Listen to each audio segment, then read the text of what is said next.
میں دشمنوں سے اس کی حفاظت کرتا ہوا ایک اہم لفافے کے ساتھ وہاں سے لے جانا چاہتا تھا، لیکن وہ مجھ سے پتہ نہیں کیوں بدظن ہو کر مجھے دھوکہ دے کر بھاگنا چاہتی تھی، جس کے نتیجے میں وہ اس اہم لفافے سے محروم ہو گئی۔ اوہ، اب سمجھا، تم فرمان علی ہو۔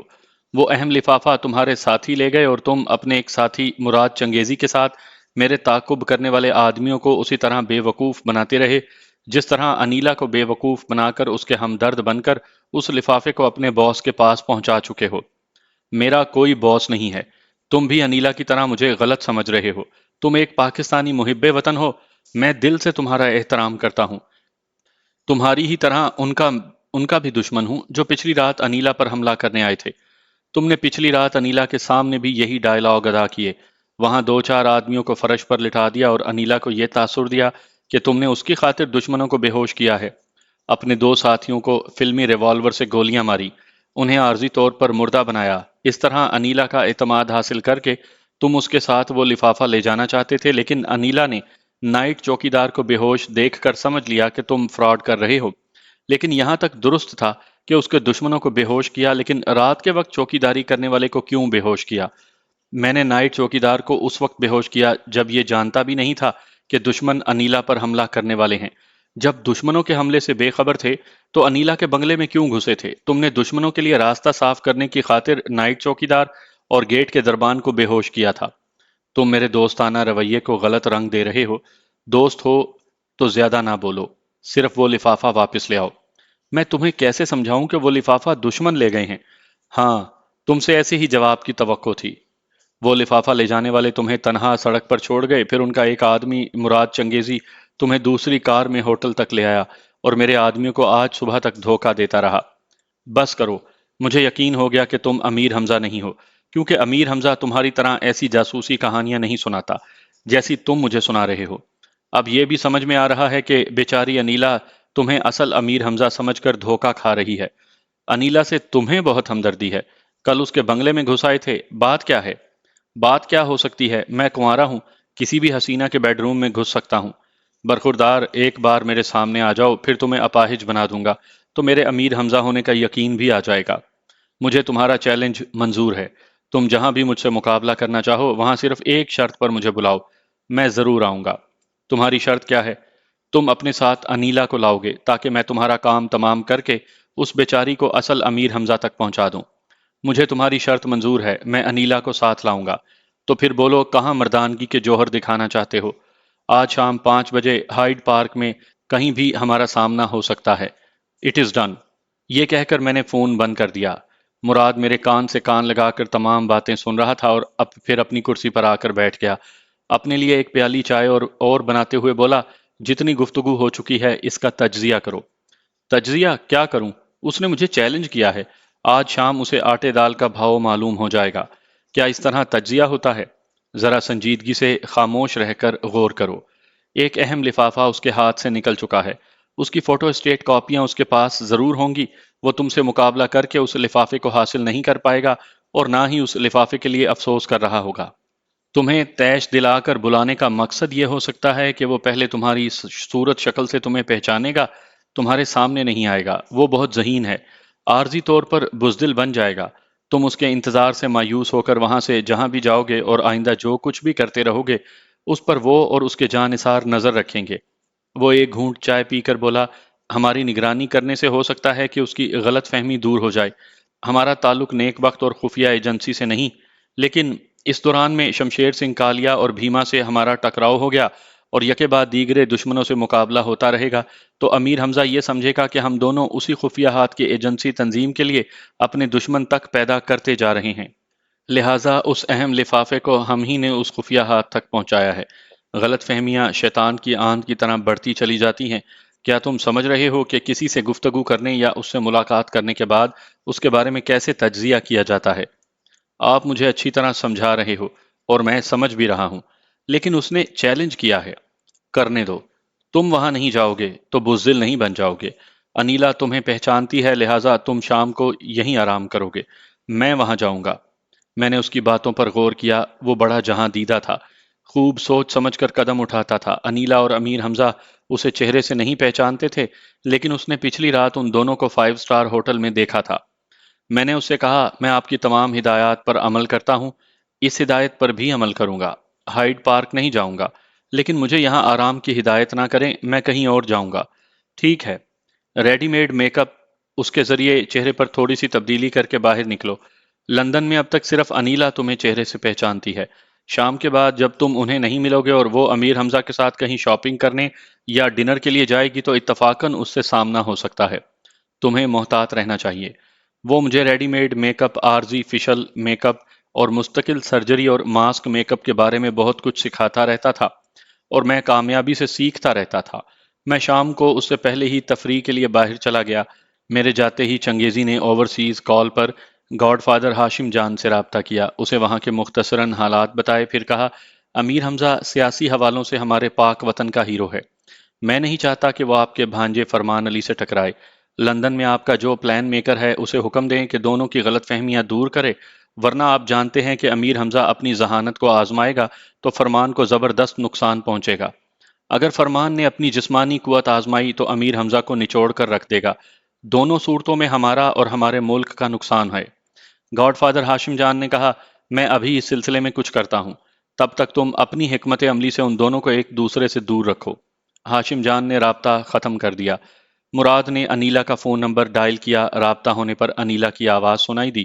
اس نے کہا فون امیر حمزہ کو دو۔ چند سیکنڈ کے بعد امیر حمزہ کی آواز سنائی دی۔ مراد نے کہا تم شاید انیلا کے ساتھ ہائیڈ پارک جا رہے ہو۔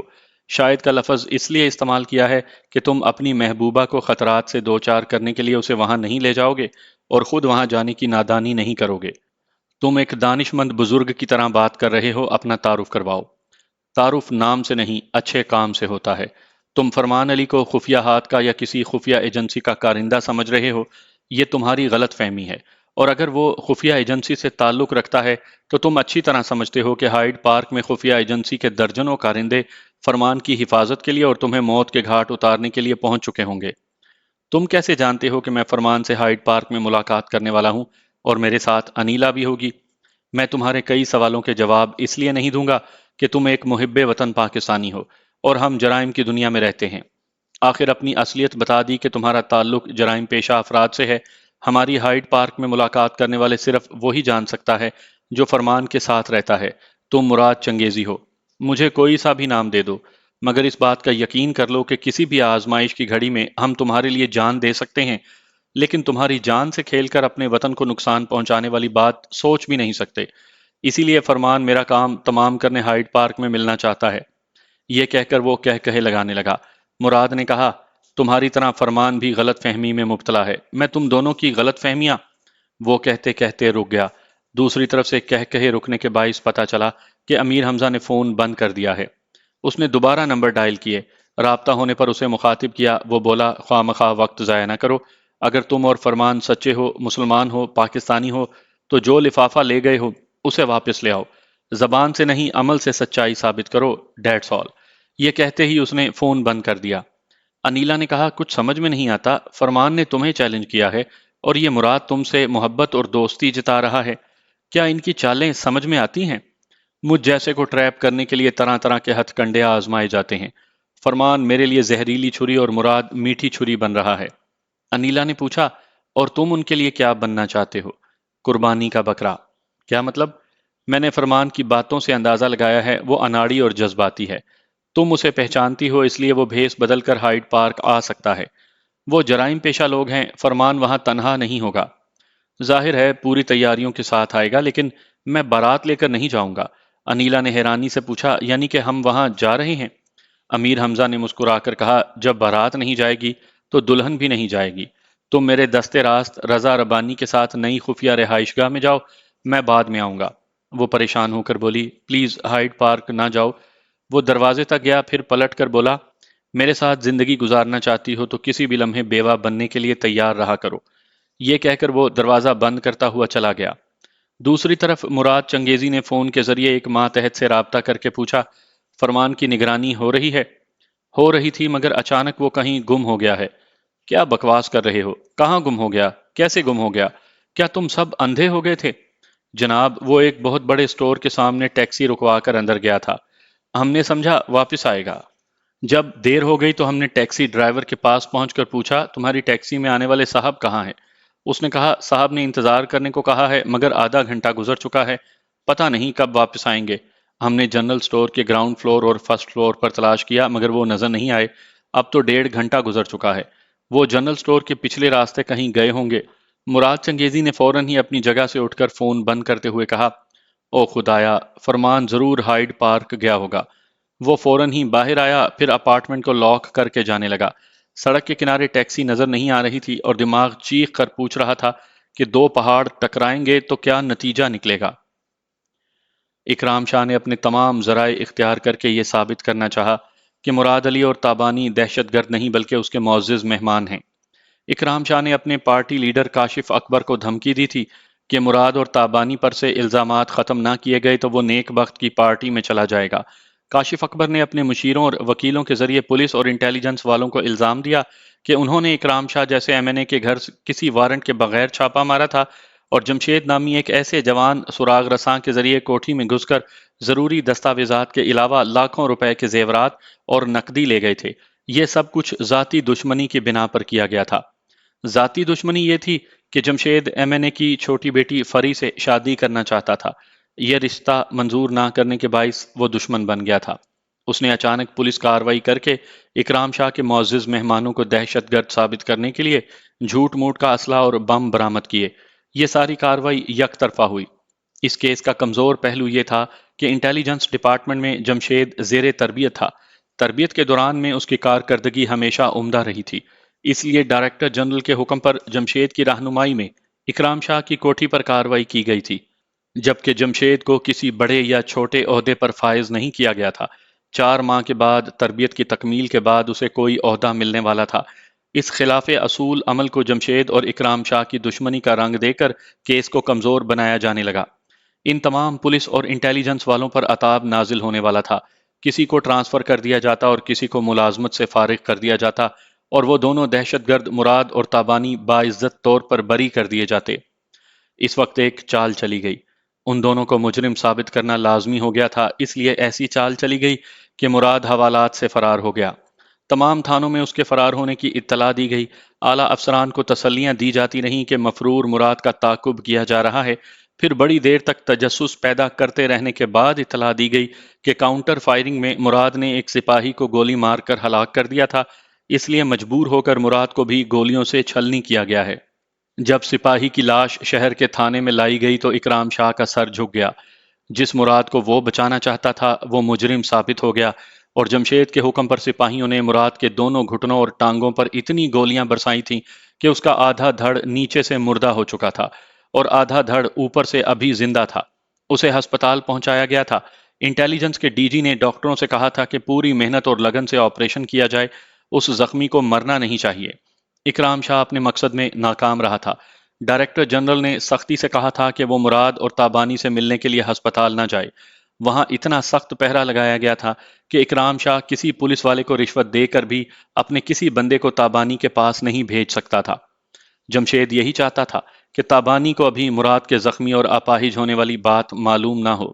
اس کے کمرے میں ایک بھی اخبار نہیں جاتا تھا، ورنہ اسے اخبار سے پتہ چل جاتا کہ مراد فرار ہونے کے بعد بری طرح زخمی ہو کر گرفتار ہو گیا ہے۔ ایسی خبر پڑتے ہی تابانی ہسپتال سے فرار ہو کر مراد تک پہنچنے کی کوشش کرتا یا کرتی۔ لیڈی ڈاکٹر کا بھی مشورہ تھا کہ تابانی کو کم از کم 1 ہفتے تک ہسپتال میں باقاعدہ زیر علاج رہنا چاہیے، اس لیے اس کے کمرے سے ٹیلی فون کو بھی ہٹا دیا گیا۔ اکرام شاہ ایسی سہولت سے فائدہ اٹھا کر تابانی سے رابطہ کر سکتا تھا۔ مراد کے دونوں پیروں میں کئی گولیاں پیوست ہوئی تھیں۔ دونوں گھٹنوں میں اتنی گولیاں ماری گئی تھیں کہ گھٹنوں کی ہڈیاں چکنا چور ہو گئی تھیں۔ آپریشن کے دوران میں انہیں جوڑنا ممکن نہیں تھا۔ ڈاکٹروں کا متفقہ فیصلہ تھا کہ گھٹنوں کی تمام ہڈیاں خارج کر کے آہنی راڈ کے ذریعے مصنوعی ہڈیوں کا جوڑ لگایا جائے۔ پھر گولیوں کا زہر بھی پھیلنے کا مسئلہ تھا۔ ایک فیصلہ یہ بھی تھا کہ دونوں گھٹنوں کی طرف سے ٹانگیں کاٹ دی جائیں۔ زیادہ محنت سے بچنے کے لیے تمام ڈاکٹر اس کی دونوں ٹانگیں کاٹ دینا چاہتے تھے، مگر انٹیلیجنس کے ڈائریکٹر جنرل نے لیڈی سرجن آمنہ سے رجوع کیا اور کہا، میں چاہتا ہوں کہ اس مجرم کی ٹانگیں نہ کاٹی جائیں۔ آمنہ نے پوچھا، آپ ایسا کیوں چاہتے ہیں؟ مجھے اس زخمی مجرم کو مختصر ہسٹری بتائیں۔ اس کیس کو اچھی طرح سمجھ کر شاید میں کامیاب آپریشن کر سکوں۔ آمنہ کو مراد کے علاوہ تابانی کی بھی ہسٹری بتائی گئی کیونکہ دونوں کی داستان حیات ایک دوسرے کے بغیر مکمل نہیں ہو سکتی تھی۔ تابانی کے بارے میں سن کر آمنہ نے کہا، یہ ایک نفسیاتی کیس ہے، وہ ذہنی طور پر مرد اور جسمانی طور پر عورت ہے، اپنے مراد کے بچے کے لیے ایک ماں ہے مگر مخالفین کے لیے خطرناک بلا ہے۔ بہرحال آپریشن کی تیاری کی جائے۔ جب بھی آمنہ کو کسی ہسپتال میں مشکل ترین آپریشن کے لیے بلایا جاتا، وہاں کے بوڑھے اور تجربہ کار ڈاکٹر ناگواری سے منہ بناتے تھے اور پیش گوئی کرتے تھے کہ یہ لیڈی ڈاکٹر بہت زیادہ خوش فہمی میں مبتلا ہوتی جا رہی ہے، اس بار ضرور ناکام ہوگی، کوئی ضروری نہیں ہے کہ ہمیشہ کامیابی حاصل ہوتی رہے۔ وہ آپریشن آمنہ کے لیے واقعی ایک چیلنج تھا۔ کئی ٹکڑوں میں ٹوٹ کر تقسیم ہونے والی ہڈیوں کو جوڑ کر ان گھٹنوں کو پہلے کی طرح مکمل کرنا ناممکن سا لگتا تھا۔ آمنہ نے بڑی محنت کی، ایک ایک دو دو دنوں کے وقفوں سے 3 مرحلوں میں آپریشن کیا، اوپر سے پلاسٹر لگا کر ماتحت ڈاکٹروں اور نرسوں کو ہدایت دی کہ اس کے دونوں پیروں کو ران سے لے کر نیچے ٹخنوں تک اس طرح باندھ کر رکھا جائے کہ مراد انہیں ذرا سا بھی نہ ہلا سکے۔ وہ 12 دنوں تک صبح شام مراد کو اٹینڈ کرتی رہی۔ اس کی ذاتی توجہ کے باعث ایکس رے رپورٹ نے بتایا کہ گھٹنوں کی ہڈیاں جڑ رہی ہیں۔ اسی توجہ سے علاج ہوتا رہا تو گھٹنے مضبوط ہو جائیں گے۔ آمنہ کے لیے بھی یہ ایک تجربہ تھا۔ اسے شبہ تھا کہ گھٹنے مضبوط تو ہو جائیں گے، لیکن وہ کیا مڑ سکیں گے؟ کیا وہ اکڑو بیٹھ سکے گا؟ یہ بات رفتہ رفتہ معلوم ہونے والی تھی۔ یہ ایسا غیر معمولی آپریشن تھا کہ اس کی شہرت میں بے انتہا اضافہ ہونے لگا۔ اخبارات، ریڈیو اور دوسرے میڈیاز کے ذریعے پاکستان سے باہر بھی اس کی لائف ہسٹری اور غیر معمولی آپریشن کا ذکر ہونے لگا۔ World health organisation, red cross society کو آرگنائز کرنے والے بین الاقوامی شہرت کے حامل ڈاکٹروں نے اور عالمی سطح کے بون اسپیشلسٹ نے اس کی پذیرائی کی۔ اسے کئی ممالک میں مدعو کیا گیا اور اس کی آمد پر طبی حوالوں سے بڑے بڑے سیمینار کا اہتمام کیا گیا۔